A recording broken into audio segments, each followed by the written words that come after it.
That night, it took 30 minutes to end her world. One email. One phone call. One security guard.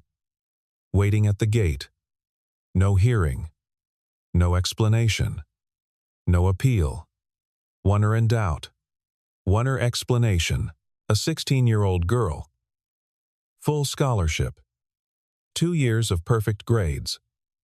Was walked out of Westbridge Academy. Like a stranger. Who had never belonged. They had made one mistake. They had done it in front of her father. And her father was not what he appeared to be. By the next morning, when the board convened their emergency session, a single name had appeared on the controlling shareholder list. A name nobody in that room had expected. And every person in that room went very still. Evelyn Carter had always known she did not quite belong at Westbridge. Not in the way the other students belonged. Not with the easy confidence of people who had grown up expecting marble floors and private tutors, who wore their enrollment the way they wore their last names, as something inherited and unquestioned. She had come to the school through academic merit alone, awarded a full scholarship after placing first in a statewide examination that nearly 4,000 students had attempted. She was the kind of student teachers remembered not because she sought attention, but because her work was consistently, quietly exceptional. She sat in the second row of most classrooms, answered questions when called upon, and spent her lunch breaks in the library, with a book propped open at whatever chapter she had left off the night before. She was 16 years old, slender and watchful, with dark eyes that absorbed more than they revealed. The scholarship had opened a door for her that would otherwise have remained shut, but walking through it had not made her feel at home. The social architecture of Westbridge operated on invisible rules she had spent months trying to decode, rules about which table to sit at, which events to attend, whose parties to accept invitations to, and whose to politely decline. She had navigated most of it by staying in the middle, visible enough not to attract suspicion, quiet enough not to attract envy. Or so she had believed. The one place where her guard had come entirely down was with Charlotte Hayes. Charlotte was everything Westbridge expected, its students to be polished, socially fluid, wearing confidence like a second skin. She had befriended Evelyn in the first month of the school year with a warmth that had seemed genuine, and for a long time Evelyn had accepted it as such. They studied together, shared meals in the dining hall, and traded the small confidences that pass between two people who have decided, for the time being, to trust each other. What Evelyn could not see, because she had no reason to look, was the layer of calculation that ran beneath Charlotte's warmth like a cold current beneath a still surface. Charlotte's mother, Margaret Hayes, held a seat on the Westbridge Board of Directors. She had held it for 11 years. In the culture of the school, that position meant something beyond governance. It meant a certain immunity, a certain gravitational pull that bent smaller decisions toward whatever outcome served her interests. Margaret was not cruel in the way that obvious people are cruel. She operated through suggestion, through the strategic withdrawal of support, through the gentle but firm application of pressure in precisely the right places. She had raised Charlotte in her own image, and Charlotte had learned well. Theodore Carter occupied a different world entirely. He was 43 years old and lived in a modest house on the eastern edge of the city. The kind of neighborhood where people left their porch lights on at night, not for aesthetics but for safety. He drove a pickup truck that was 12 years old and still reliable. His shop, a small electronics repair business on a commercial strip near the highway, had the kind of steady clientele that comes from doing honest work at honest prices. The neighborhood's laptops and televisions and aging appliances passed through his hands regularly, and he fixed them with the unhurried attention of a man who had never been in a hurry. He wore plain clothes. He ordered the same thing at the diner on Thursday mornings every week. He was, to every reasonable outward observation, a quiet working man of modest means, raising a daughter on his own. What was not visible was that Theodore had, at the age of 31, co-founded a technology company focused on infrastructure security software. He had spent 8 years building it with 2 partners, and at 39, he had sold his stake for an amount that the financial press had covered briefly before moving on to the next story. He had not moved to a larger house. He had not purchased anything that announced his circumstances.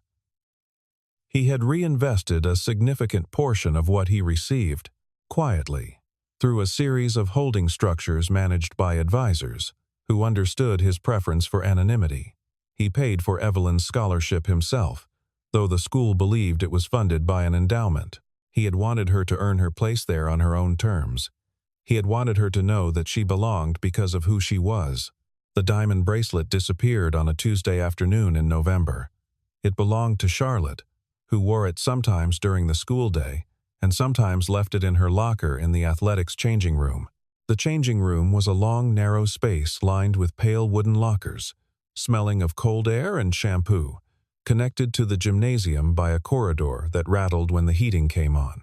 Charlotte had mentioned the bracelet to several people over the preceding weeks, mentioned it in the way that people mention valuable objects when they want the value acknowledged.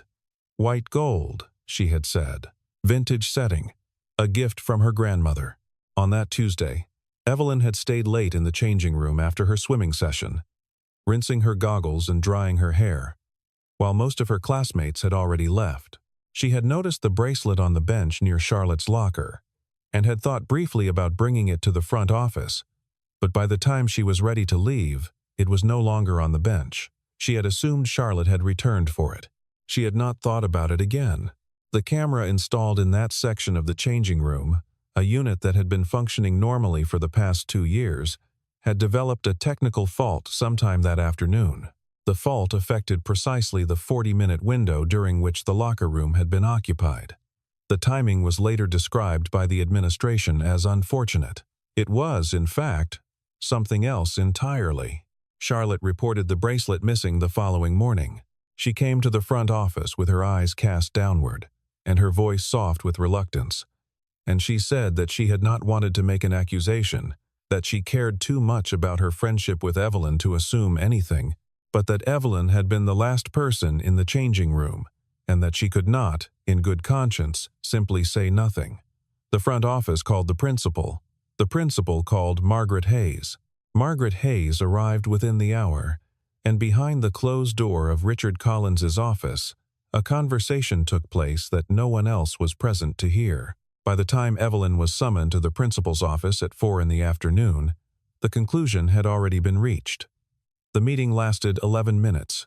Richard Collins spoke for most of it. He used phrases like conduct unbecoming, breach of trust, and the integrity of our community. Evelyn sat across from him and felt the words landing at a distance, as though they belonged to a story being told about someone else. She asked to explain. She was told there was nothing to explain. She asked if there was an investigation. She was told the matter had been reviewed. She asked by whom. She did not receive a clear answer. The formal notice cited a serious violation of the school's code of ethics. Effective. Immediately, she was allowed to return to her dormitory room to pack her belongings. A member of the administrative staff stood in the doorway to observe. Her roommate, a girl named Sarah who had always been pleasant to her, had already been moved to a temporary arrangement in another room. The message was clear before it had been stated. The removal was already accomplished, and the formality of her packing was simply the last step in a process that had concluded without her. She moved through the room with a steadiness that she would later not entirely be able to explain. She folded her clothes and placed them in her suitcase. She stacked her books carefully in her bag, because even then, she could not bring herself to be careless with them. She took the small photograph from her desk herself and her father from 2 summers ago, standing in front of a lake somewhere upstate, both of them squinting against the sun and laughing at something just outside the frame. She put it in the front pocket of her bag where she would not have to search for it. In the corridor outside, a cluster of girls had gathered near the stairwell landing, watching through the small rectangular window in the dormitory room door. Evelyn did not look at them as she wheeled her suitcase out. She looked, once, toward the room at the end of the hall where Charlotte lived. The door was closed. Outside, the air had turned cold, and the sky was the color of charcoal. She sat on the low wall beside the front gate, with her suitcase standing upright next to her, and called her father's number. He answered before the second ring. She told him what had happened. She kept her voice, even for almost the entirety of the telling. And then her voice was no longer even, and she stopped talking for a moment and held the phone against her collarbone and looked up at the dark sky until she had control of herself again. When she put the phone back to her ear, Theodore asked her one question.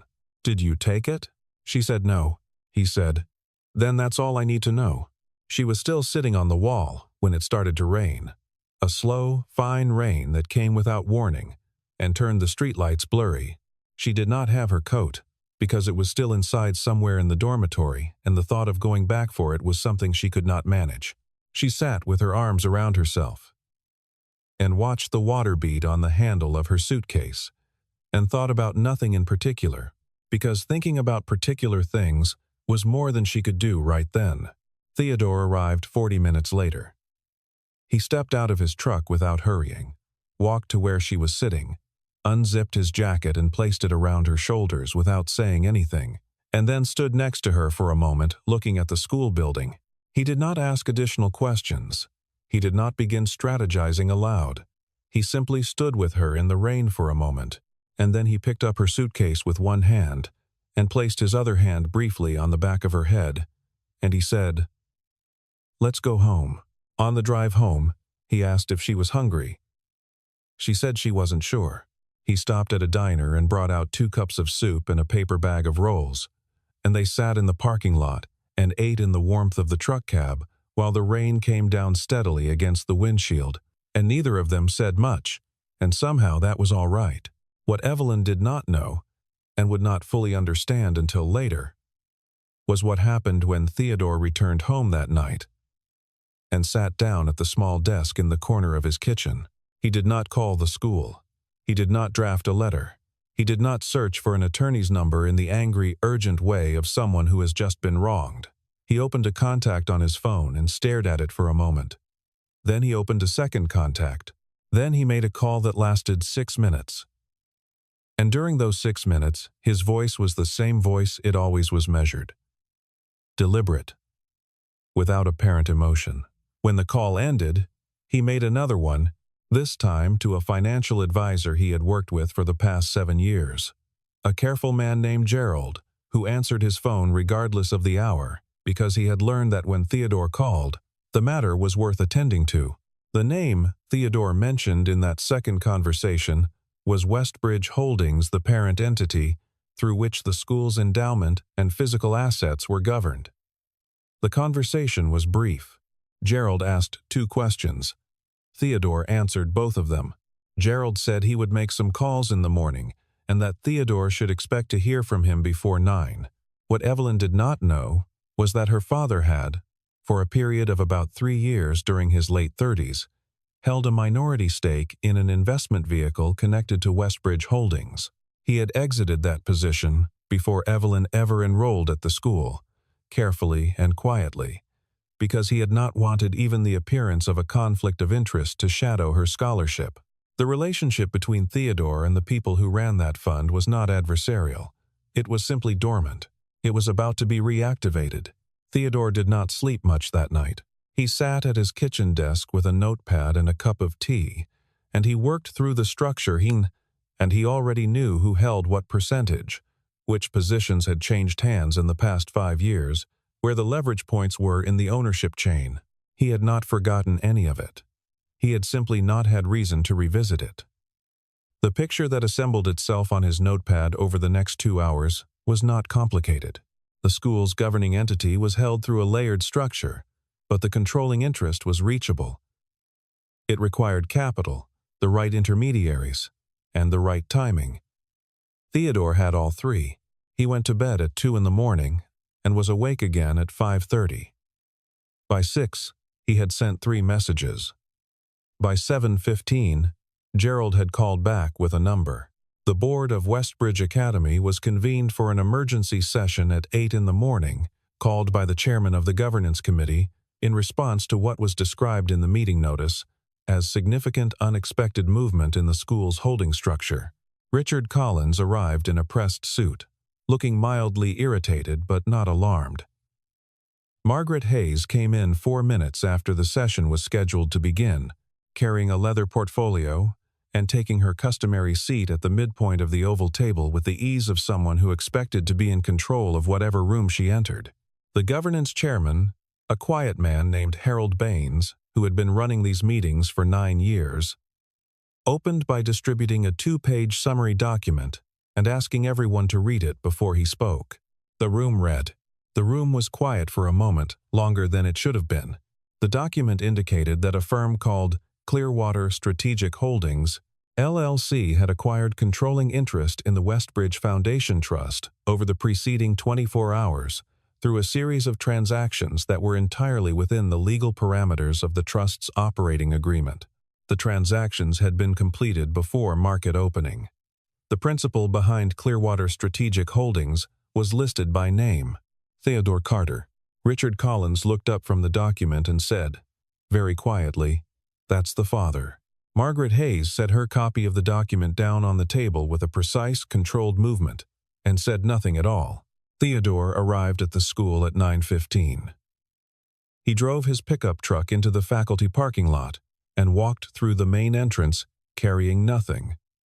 No briefcase, no folder, nothing.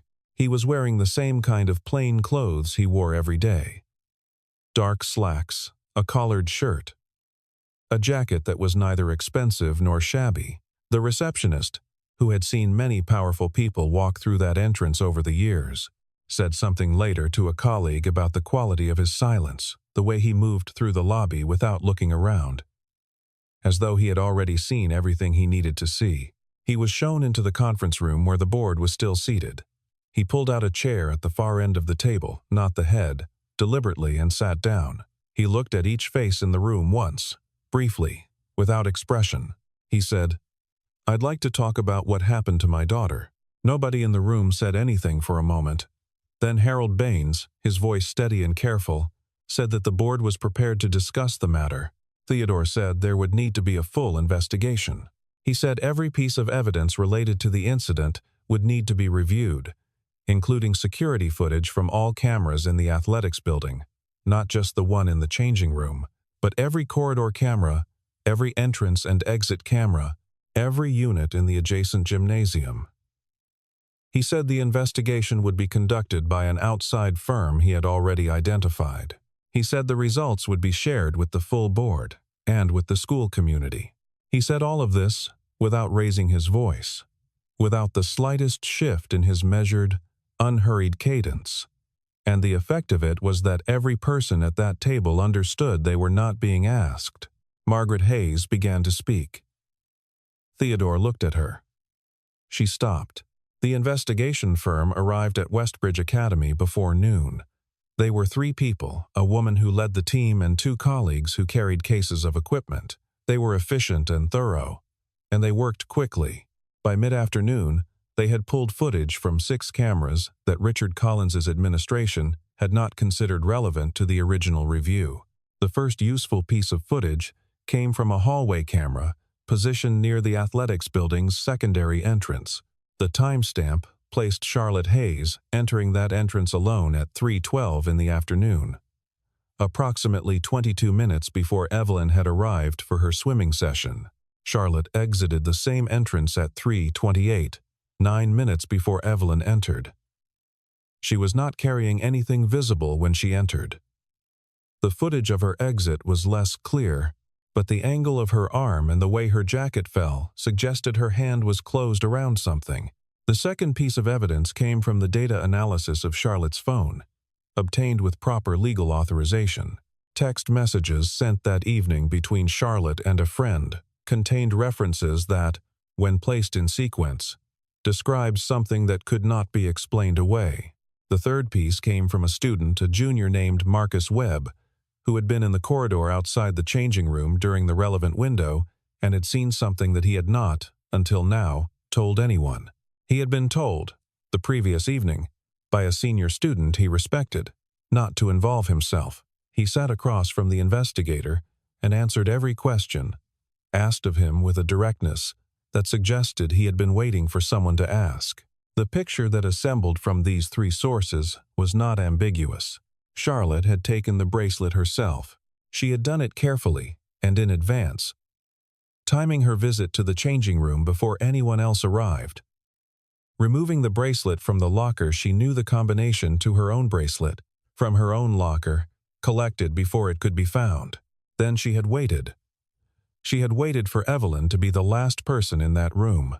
And then she had walked into the principal's office the following morning, and she had been reluctant and soft-spoken, and she had said she didn't want to make an accusation.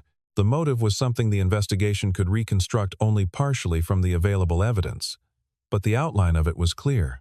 Charlotte had watched Evelyn move through 2 years of Westbridge, accumulating something that Charlotte, despite every advantage, had not been able to match: genuine regard. Teachers spoke about Evelyn differently. The scholarship student who could have been made to feel small had instead become, quietly, someone the most respected teachers in the building, admired without reservation. Charlotte had grown up being told she was exceptional, and she was beginning to understand that being told you are exceptional and being exceptional are not the same thing. The bracelet had provided an opportunity. What made the situation worse, considerably worse, was what the investigation found when it examined the sequence of events in Richard Collins's office that afternoon. Margaret Hayes had not simply been present at the board's deliberation. She had moved events forward. She had spoken with Collins before the official meeting. She had framed the situation in the way that suited her purposes. She had made it clear, without stating it outright, that a swift resolution was preferable to an extended inquiry. And Collins, who valued his position above almost everything else, had understood her meaning. The confrontation happened on a Friday morning, 8 days after Theodore had walked into that conference room. It took place in the main assembly hall, before the full board, the school's senior faculty, and at Theodore's explicit request, the student council representatives. It was not a theatrical occasion. Theodore had not organized it for drama. He had organized it because he believed that what had been done in private needed to be undone in public, and that the people who had been harmed deserved to be present when the account was corrected. Charlotte was brought in with her parents. She sat between them in the front row, her posture rigid, wearing an expression that was still working through its range of possible presentations. When the investigators' findings were read aloud, Charlotte's posture changed. Her mother reached for her hand. Charlotte did not take it. When she was asked directly, in front of the assembled room, whether she had taken the bracelet herself, she said no first. The word came out immediately and with a firmness that was almost convincing. Then the investigator played a portion of the hallway footage on a screen at the front of the room, and there was a long silence during which Charlotte seemed to be considering something, and then her face changed in a way that was irreversible, and she said yes. The word was quiet, and it fell into the room like a stone dropped into water, and the ripples of it reached everyone present. She was crying before she finished what came next. Not the performance of crying, but the genuine thing. The kind that arrives when a person has run out of the energy required to maintain something that isn't true. She said she hadn't meant for it to go as far as it had. She said she hadn't thought they would actually expel her. She said she was sorry. The apology was real. It was also, given what it had cost Evelyn, nowhere near sufficient. Margaret Hayes did not cry. She sat in the row behind her daughter with her portfolio on her lap and her expression controlled. And the quality of her control was itself a kind of evidence. The board chairman read from the investigation report the section that documented her involvement in the administrative decision. She did not dispute any of it. When he was finished, he informed her that her position on the board was suspended pending a formal review. She nodded once, as though acknowledging a minor inconvenience, and the performance of that nod was the most revealing thing she did all morning. Richard Collins spoke last. He stood at the front of the room in his pressed suit, and he apologized to Evelyn by name, and he apologized to her father, and he apologized to the school community for failing to pursue the truth with the diligence the situation required. His voice was steady. His career at Westbridge was almost certainly finished, and he knew it. And the knowledge of it was somewhere in his eyes, even as his face held its professional composure. Evelyn was sitting in the third row. She had not been asked to speak, and she had not wanted to.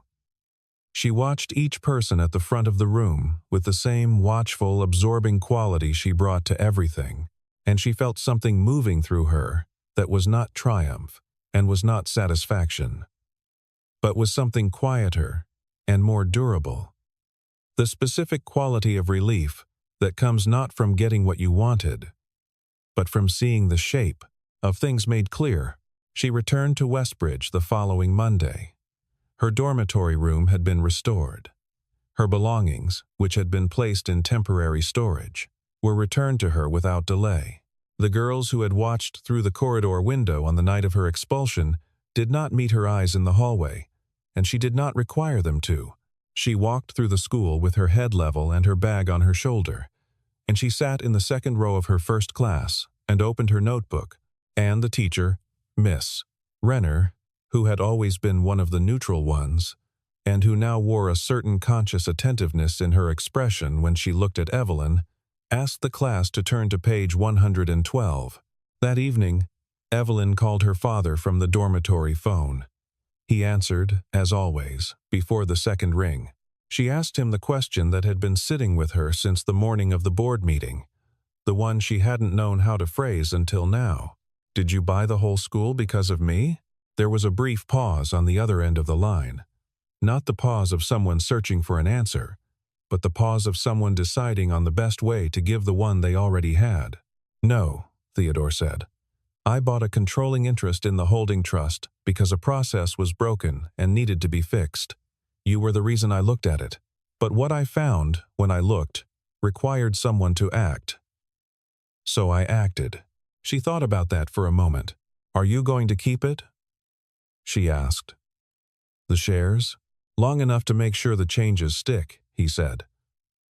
"Then I'll sell, or transfer, or find a structure that keeps the accountability in place without needing me to be there. You're just going to fix it and leave. That's generally the job," he said. She laughed, a short and genuine sound. "Dad," she said. "Yeah, thank you," he said, the way he always said things, simply and without ornamentation. "Get some sleep." The changes Theodore put in place at Westbridge Academy were not dramatic in their appearance, but they were thorough. He brought in an independent oversight committee for student discipline proceedings, a body that operated outside the principal's authority and outside the board's political influence. He required that all security systems in the school be centrally monitored and logged by a third-party service, with records retained and accessible to parents upon formal request. He established a grievance channel for students that bypassed the standard administrative hierarchy, accessible through an independent ombudsperson, whose position was funded directly by the endowment.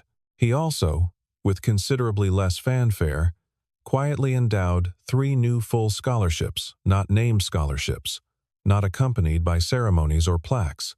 They were simply available, awarded on academic merit, and structured in a way that made them financially indistinguishable from the school's existing institutional offerings. No one receiving them would feel marked as different. The changes were complete. Within the academic year, by the following September, Theodore had transferred his controlling interest to a governance trust with an independent board and a mandate to preserve the oversight mechanisms he had created. The transfer was reported in a small item in the city's business section. Nobody at the school said much about it. Theodore drove to Westbridge once more that fall, not for a meeting but to take Evelyn to dinner at the Italian place, 3 blocks from campus, that she had mentioned liking. They sat in a booth in the back and ordered the pasta, and he asked her about her classes, and she asked him about the shop, and they talked for 2 hours about nothing in particular, which was the way their best conversations had always gone. On the way back to the school, walking along the lit street with the leaves down on the sidewalk and the night air cold and clean, she slipped her hand into the crook of his arm the way she had done when she was small. "I've been thinking," she said. "About what?" about how nobody who looked at you would have guessed. He considered that. Is that a good thing or a bad thing? I think, she said slowly, it's a lesson. He was quiet for a moment, looking at the street ahead of them. Don't judge people by what they show you. Don't underestimate quiet people, she said. Especially the ones who ask only one question and then get to work. They walked the rest of the way without speaking. It was the comfortable kind of silence, the kind that only exists between two people who have earned it. The story of Theodore Carter and Westbridge Academy did not become a widely circulated story in the way that some stories do. It was known, for a while, in certain circles among parents who attended the school, among the faculty who had watched it unfold, among the students who had been in the assembly hall that Friday morning. Some of them told pieces of it to other people. The pieces, passed along, tended to emphasize different things. The father's resources, the daughter's wrongful expulsion, the humiliation of the powerful. All of those things were part of it. But the part that Evelyn carried with her, the part that she returned to in the years afterward, when she encountered institutions that favored convenience over truth, systems that protected themselves at the expense of people they were supposed to serve, was something quieter than any of those things. It was the image of her father sitting in that pickup truck in the rain. Not angry, not calculating, at least not visibly. Just present, unhurried, handing her a cup of soup and asking if she was hungry, doing the next thing, and then the thing after that, with the steady patience of someone who understood that justice is not a thing you receive, it is a thing you build carefully, and often without an audience, and sometimes at the cost of something you were already prepared to let go. There are people in the world who mistake silence for weakness, who look at a man in plain clothes driving a 12-year-old truck and see someone who can be dismissed without consequence, who look at a 16-year-old girl with a scholarship and see someone who can be used and discarded because she does not have the weight, the name, the leverage to push back. They are usually wrong about the girl, and they are almost always wrong about the father.